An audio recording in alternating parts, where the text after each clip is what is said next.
old man, old Japanese man that followed us basically all along the way, but in a nice way. He took us pictures, very nice pictures. Apparently he's a photographer or something, because he gave me like one of his pictures as well.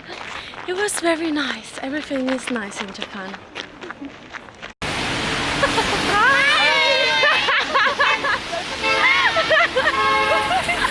And this happens as well. The inspiration of this video comes from the clips that you saw right at the beginning of this vlog. It all started yesterday when I went through what files were on my SD card, and apparently it ran out of memory, which is quite weird because it's a 64 gig memory SD card. So I went to see what was on that, and looking through it very deeply with the help of my dad, we found out all the clips from Korea, Japan and Vietnam. When I was going through them just to see what it was about, if there were clips that are still needed, well, or not, I actually found out that even though there were clips that I've used already to create my vlogs at that time, there was still something that I didn't cover. Or, well, let's say I didn't cover as much as I wanted it to be covered. Whenever I make a vlog, when I'm on the place, I tend to describe what's happening around me, but I feel like I don't cover enough how I feel and what makes me feel in a certain way in that moment. So I want to take advantage of that situation yesterday to actually, I don't know, kind of like feel inspired from a couple of clips that really moved me inside. As I said, the ones that you saw just at the beginning of this vlog are, let's say, the most important ones.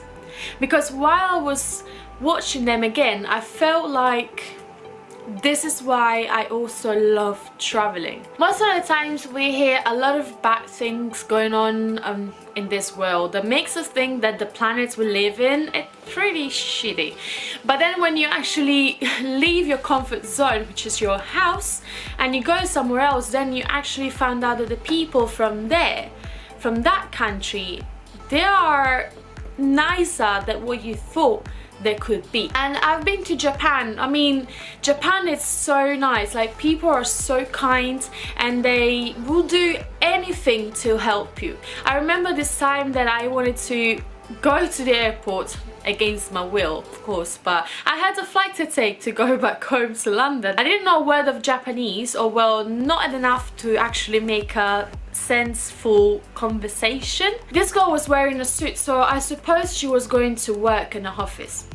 And I was in Umeda station in Osaka, and I had no clue how to get down to the coach station. I asked her kindly how to get there, as Google Map wasn't that helpful at that time, as doesn't say which levels you have to go to, as it just says like on a linear kind of way. And I had no clue how to get out of that. If you've never been there, it's a pretty big station. This girl, without saying any word in English, she just understands what I said, kinda. And she starts walking. She makes me understand that I need to follow her. I follow her all the way down to the street. And I was expecting from her to tell me, you know, directions. Go straight on the right and then keep walking straight, but she didn't say a word. She just kept walking. She kept walking and walking and walking, and as we arrived to the traffic light, I see in the distance some coaches. And it's then when I realized this girl, she's taking me to the coach station. She was supposed to go to work. I met her at the station, like in a couple of levels up. She went all the way down, she crossed the road, she came with me, she was taking me to take the coach. What surprised me the most is when I actually went to South Korea for the weekend with Moegi. You all know it's my Japanese sister now. And we met with my new friend, my new Korean friend Chris, and we went to Haeundae Beach one night after dinner. It was surprising how once we got to the beach, apparently at night time a lot of street artists that perform on the beach and they got their little audience. But the cool thing was how their own audience was so into what they were doing. Like, they were supporting them, they were enjoying the moments there with them. There was this girl singing on the beach with her band, so a group of guys, and then the people, just random people, were enjoying what she was singing. And at that time when they started clapping along with the rhythm, that's where it caught my attention, because no one told them to do so. They just started doing it from their own will, and that was surprising for me, how they were actually having a good time. And if you think about it, South Korea, it's actually not probably, that's for sure, it's the closest to North Korea.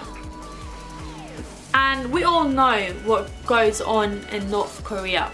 What we hear from the news probably every day, and that's why I stopped hearing the news, it's a lot of negativity, and we probably would have heard a lot of negative stuff about Korea just because of what is happening in one side of their country. But that is just a tiny piece of what actually goes on in their own life.